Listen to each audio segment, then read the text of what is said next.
How's everybody doing? So I wanted to hop on here, and I haven't gone live in a while, and I wanted to share our story to our rainbow baby in honor of Rainbow Baby Day. So that's what I'm gonna do.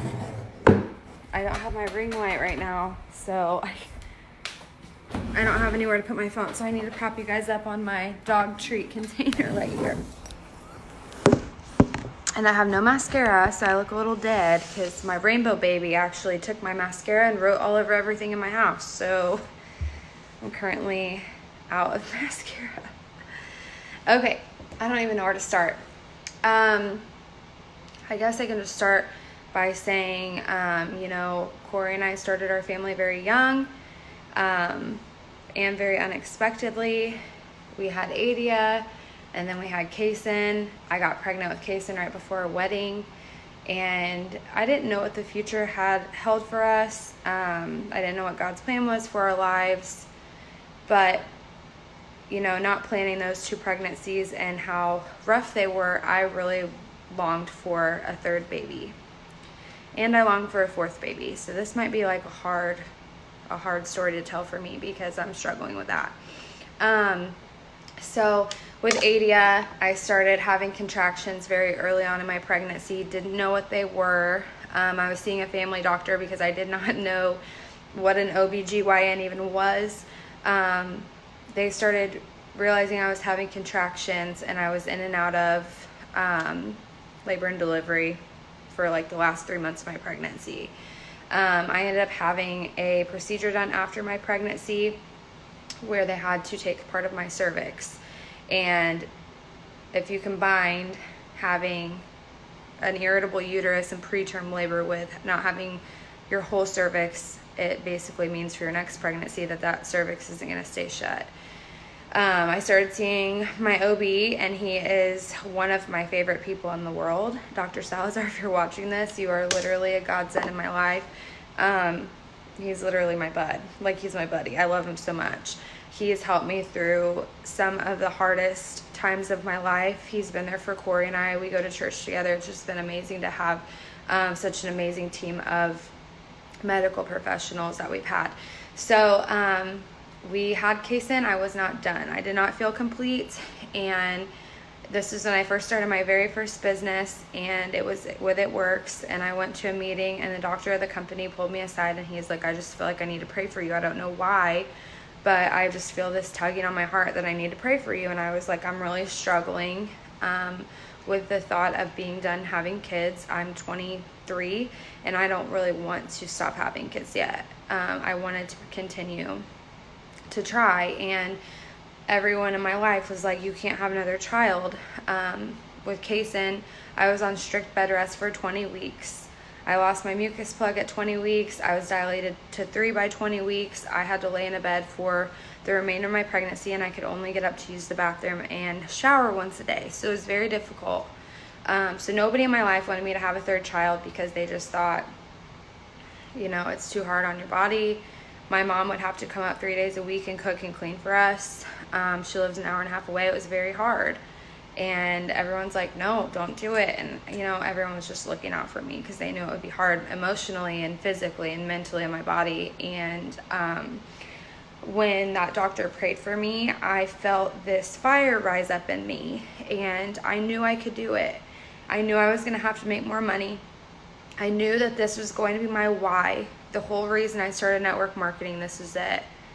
I just felt like if I had a reason to do this, it was this. It was to have another child. No, my mom never told me not to have another baby, just to clarify.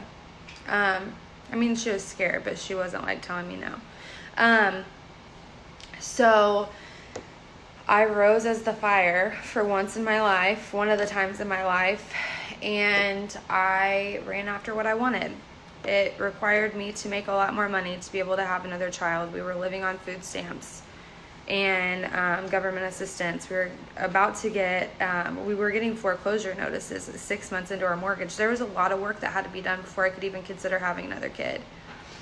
So I got to work. I brought my husband home from work for 3 years, and we paid off a lot of debt. We built a new home. We got a bigger vehicle. We did all the right things to have a baby, you know. So we start trying right before we moved into this house. We started trying, and it wasn't happening as fast as I would have liked it to, just because I got pregnant so easily the first time. I thought it was just going to happen, but I didn't realize like how much work God has to do to make a pregnancy happen. Like, it's almost impossible to get pregnant if you think about it, because it has to be the right timing of everything. The right genetics have to be into play. There's just so many things that you can tell God's hand is all over every single person on this earth getting them here. So about 5 months after trying, I decided, you know, like maybe I need to try some different fertility options, because I did find out that I have PCOS, and it's very difficult for people to get pregnant with PCOS. So we started Clomid, and we actually did get pregnant. We lost that baby about 3 weeks after we found out we were pregnant, and that was our first angel. That was the worst thing I've ever been through, I think. Besides like losing my grandma, that was very difficult on me. And then came the second. So 2 weeks after my miscarriage, which they told me it could happen very quickly, I got pregnant again. I wanted to get pregnant again, even though they told me to wait a cycle. I was like, nope, we're going for it. And we lost that baby too. So 2 back-to-back miscarriages within a 2-month period. It was very, very difficult. I actually passed the baby while we were in Florida at a Networks convention in the bathroom. And it was horrific. Like, just that baby was like my hope. My second baby was like, okay, I can do this. Like, I was holding on to every moment, even if I knew it wasn't going to last. I was holding on to every moment that I got to spend during that pregnancy. It was very, like a very deep thought process, because I just kept thinking, like, even if this baby is just put here to get me by for 2 more weeks, to make me realize that I can do this, that's what it's here for. And we lost that baby. And then I had a surgery to, it was basically like a uterine scraping surgery, and then an ovarian drilling surgery. And when they went in with the scope, they found out that I had endometriosis. So I've basically got all the odds against me at this point. Every odd that I could ever have is against me. And after my surgery, I was immediately cleared to try again. I had another miscarriage, which ended up being a chemical pregnancy, which is just a super early miscarriage. But it kept me going. So we had 3 losses that year. Kept me going. And I tried again. And we had just met with a fertility doctor to start the IVF process. We were going on a cruise that we had won through our company, and I found out 2 days before the cruise that I was pregnant. So I called my fertility specialist and I said, I don't know how this happened on my own, how this is happening again, but I'm pregnant. I'm scared I'm gonna lose it. And they told me that it was considered a rescue pregnancy. So I started shots immediately, which were progesterone and oil shots. You had to take them every single day. I started taking medication that made me feel horrible. I was on metformin. I was on the POI shots, or PIO shots, however it is. I was on progesterone suppositories. I was on baby aspirin. I literally had so much medicine going through my body, but I didn't care, because I knew I had to do it. And as soon as we got back from that cruise, I started getting morning sickness, which I'm used to. I've been pregnant at this point 5 times. Like, I know what morning sickness is. I can handle it, but it was the kind, which is called hyperemesis, that literally wipes you out. I lost 25 pounds in a matter of weeks. I couldn't keep anything down. My mom came up here and she said, your skin is gray. You look like you're dying. You need to go to the hospital. They took me to the hospital, and I was refusing to take Zofran at this point, because I don't know if you guys know, but Zofran is known to cause a heart condition in a lot of kids.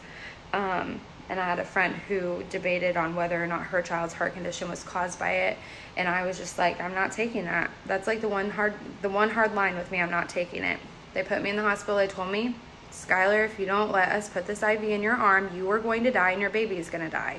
So do you want to take a chance? And I said yes. And they pumped me full for 5 days of Zofran and fluids, and I finally got to the point where I could eat again.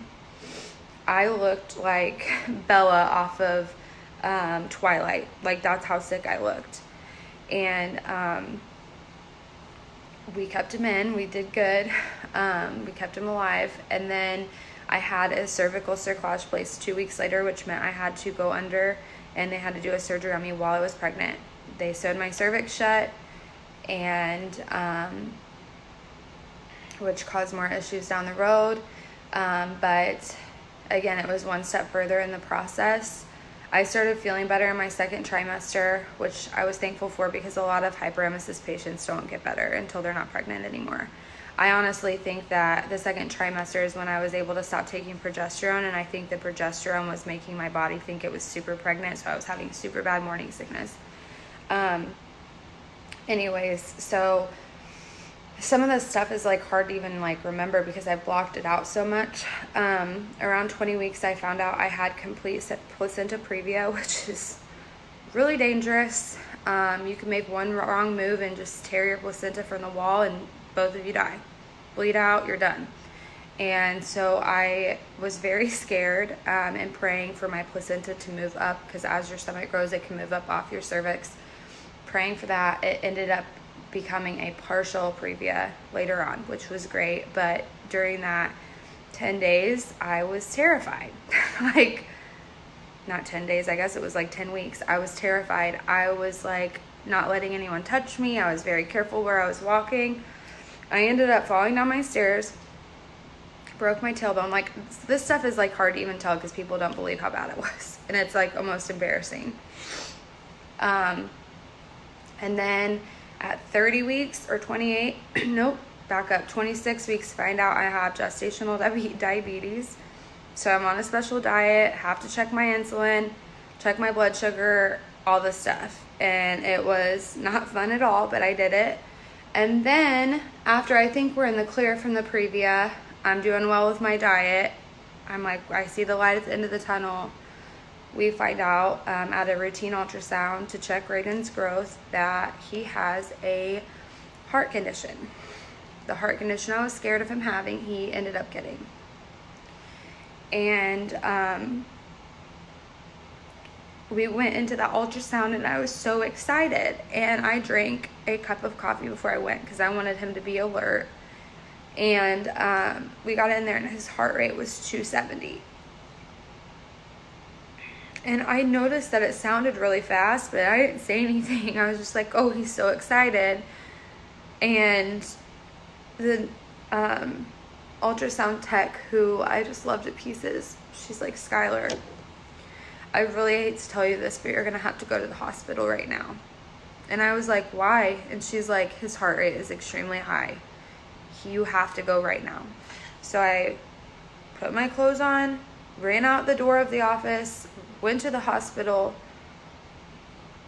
I've been in labor and delivery more than anybody I know. I'm well known there after 3 babies that have preterm labor, okay? Like, pretty well known.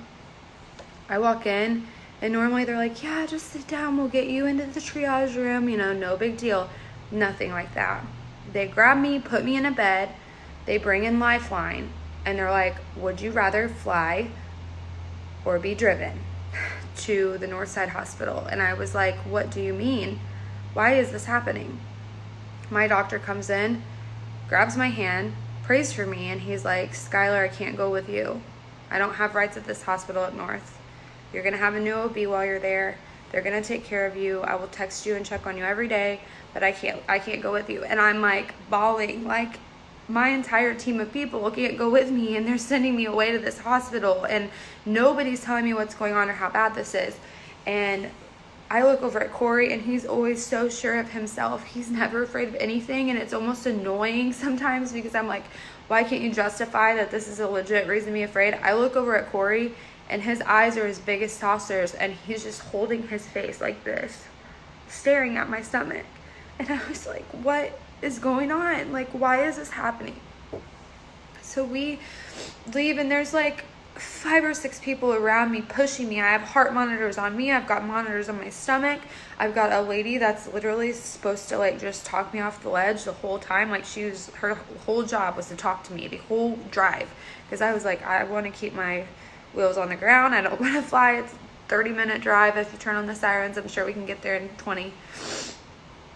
So we get up to the hospital, and it was calmer up there. They had seen this before. Actually, 2 weeks before, somebody I know had the exact same thing happen. I did not know her at the time, but we actually got in contact over this because it is very rare to have SVT in utero.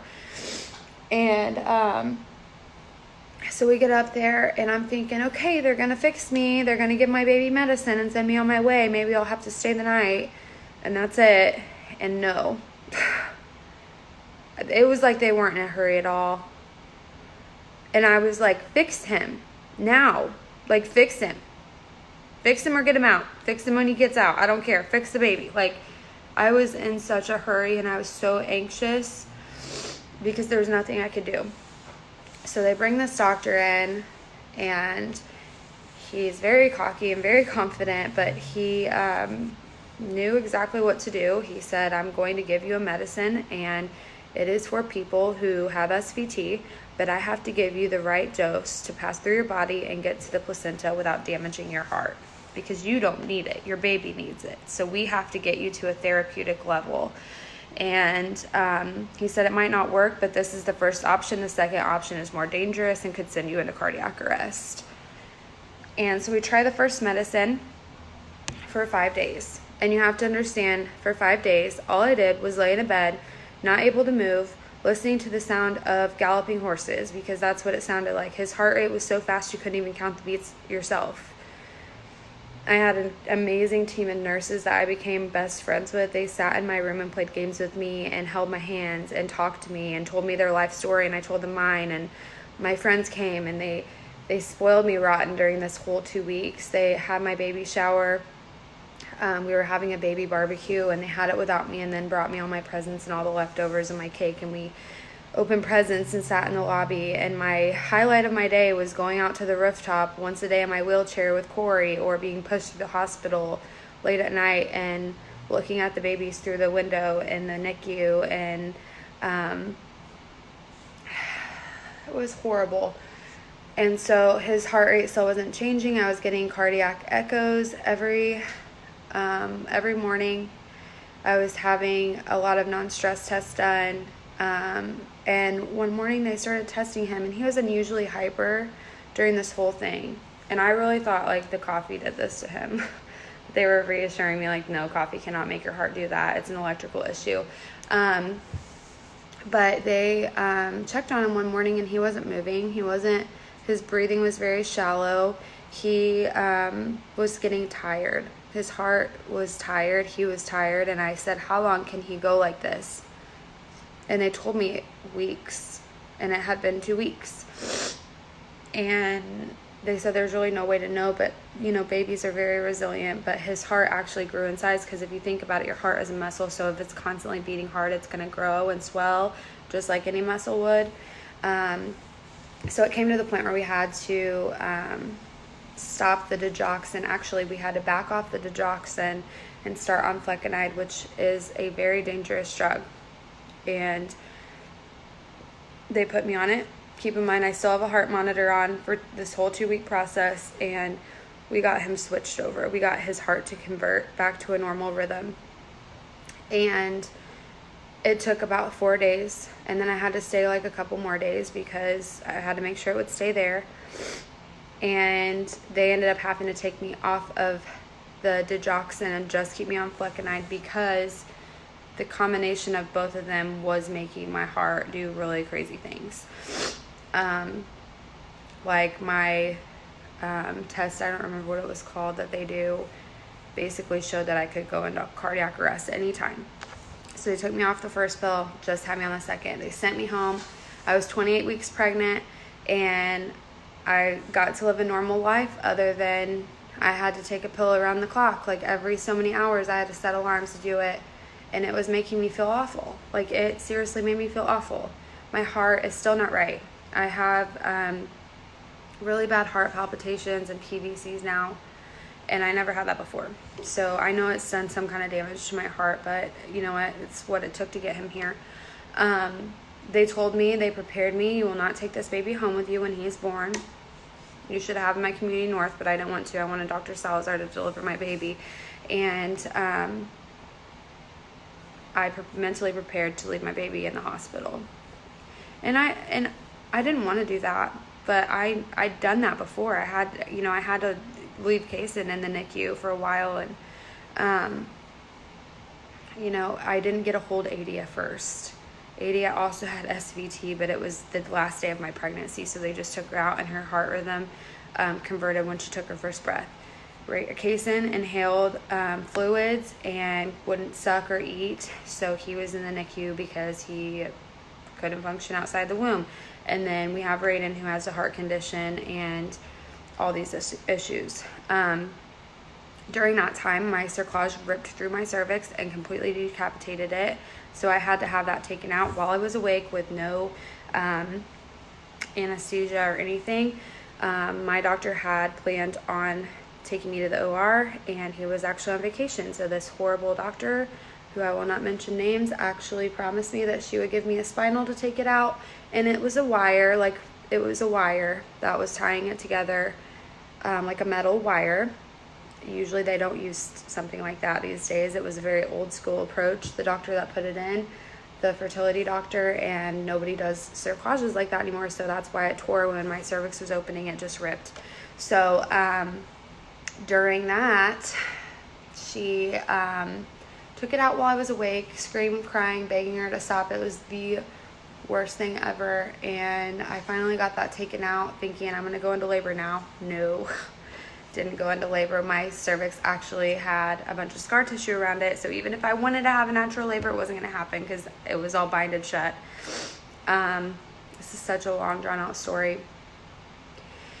So the day that Raiden comes was the day after I had spent all night with my best friend in the hospital having her baby. Me and Jess were pregnant together, and I was actually due first. And when I got that call, if you're watching this, Jess, I'm still mad about it. When I got that call that she was in labor, I was like, it was my turn. It's my turn to go first. And so I rushed to the hospital. I sit by her all night long. I get up the next morning. I'm like, I want to have my baby today. Today. And so I go to the doctor for a normal routine visit, and Raiden's heart is acting up again.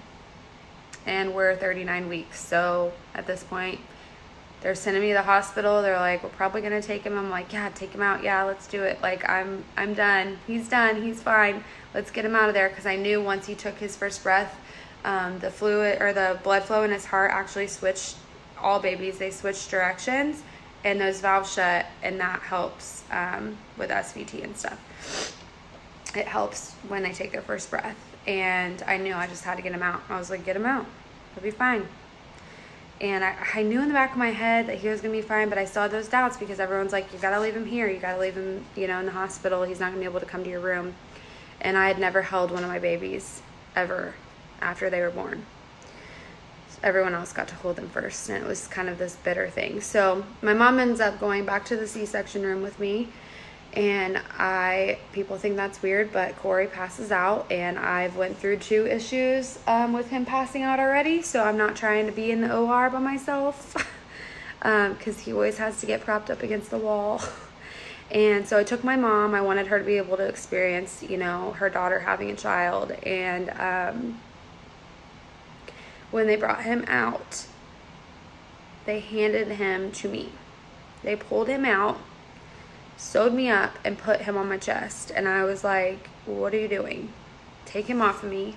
I don't want him to die. Do whatever you need to do. And they're like, he's perfect. There's nothing wrong with him. His heart is beating normal. He's fine. We don't have to take him from you. And so Corey was waiting with my best friend Ashley in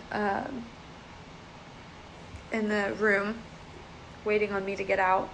And they take me in my bed and they wheel me back in my room as I'm holding Raiden on my chest. And nobody expected me to have him. And Corey had that same look on his face when I got in the room, like, oh my God, we did it. And it was just like the most beautiful thing. It's like all that stuff that I went through disappeared in that moment. And being a mom to Raiden has shown me so much. Like, being a mom to Adi has showed me what it was like to grow up and become this, like, woman that I was supposed to be, and this mother that I was supposed to be. And then having Kason showed me what it was like to fight. And having Raiden showed me what it was like to have faith. Because I did not have faith during that whole thing. There were nights I was laying up, bawling my eyes out, asking God why He just wouldn't give me a baby.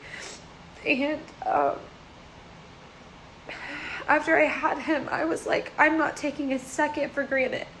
Even when I was pregnant, I wasn't complaining. I was just like soaking it all in. Even when I was hurting, even when I was dying, even when I was scared, I was like, this is probably the last time I'm ever going to be able to do this. So like, I have to soak every feeling in. I have to feel everything. And then after Raiden was born, I was the same way. So like, I wouldn't let Corey change diapers. I wouldn't let him feed him. I wouldn't let him get up at night. Like, that was my job, and I wanted to do it all by myself. And I was exhausted, but I didn't care. Like, it was my last chance. And I'm still hurting over that. I'm still grieving over this, over my losses. And it's so hard to talk about because there's nothing I can do to change my body. And I know that I'm going to have a hysterectomy soon. And I really wanted to try for number 4, but it's just not in the cards for me.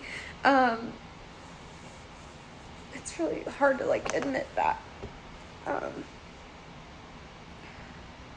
But I know that there's so many people out there that are trying for number 1. And I have to keep telling myself that. Like, I got my number 3. I don't have to have number 4. There are people out there that are trying and begging God for number 1. So if you are out there and you're looking at all these rainbow baby posts today, don't let that discourage you. Don't let that stop you. If anything, motivate you. If anything, I want it to keep you going. I remember being jealous of friends that were pregnant when I was trying. I would never tell them that, but I remember being mad at them and feeling like it's not fair that you got pregnant so easy and I'm over here freaking trying.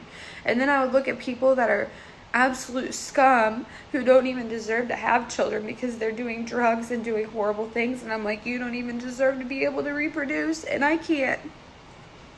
So I know what that feels like. I know how hard it is to look at other people and be envious.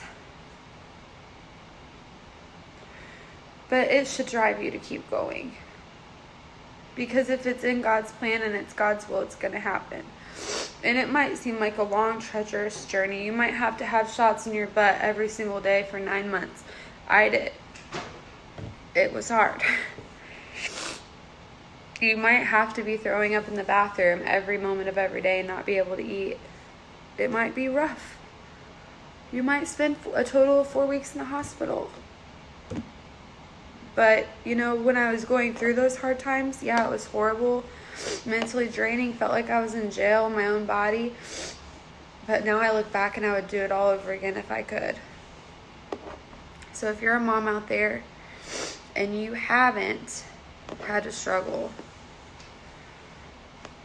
to get your children here, and maybe you're pregnant now and you're hating it, just keep in mind that there are people out there that would do anything to hate it. There are people out there that would do absolutely anything in this world to have a baby. To puke. To have migraines. To have hormone swings. To be crazy.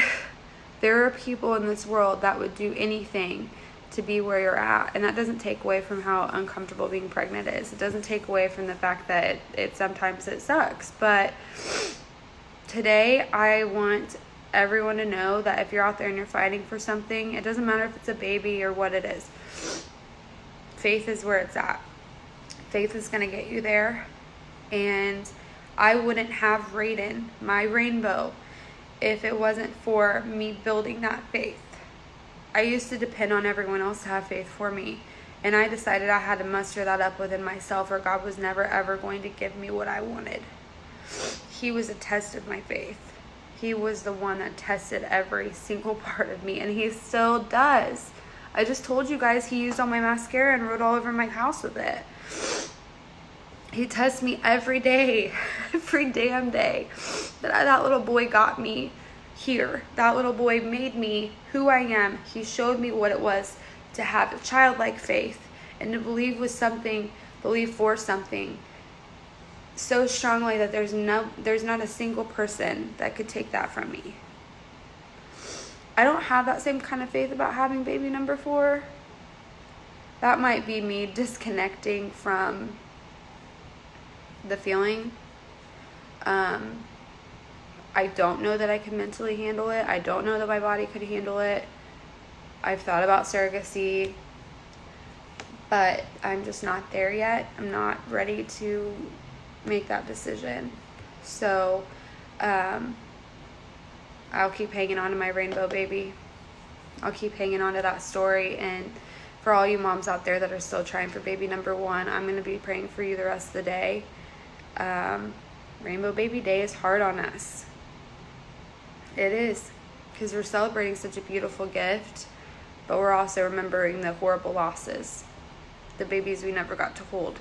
And it's very emotional. So if you're one of those moms, you can leave your name or leave a comment with like a rainbow so I can say a prayer for you today. Because, you know, even the moms that haven't got their rainbows yet, I want to know. I want to be able to put you on my prayer list tonight, because you have people in your corner, and the Trying to Conceive community is an amazing support. They carried me through. Get yourself involved in some groups. There are local groups.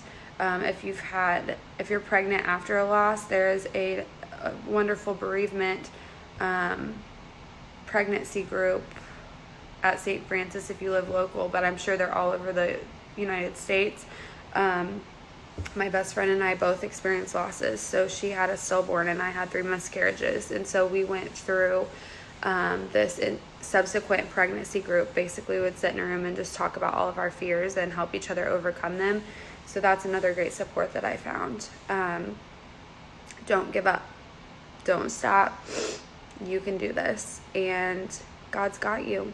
Just keep hope and if you don't have faith, get some. Do everything in your power to get some faith, because that is what is going to get you where you want to be.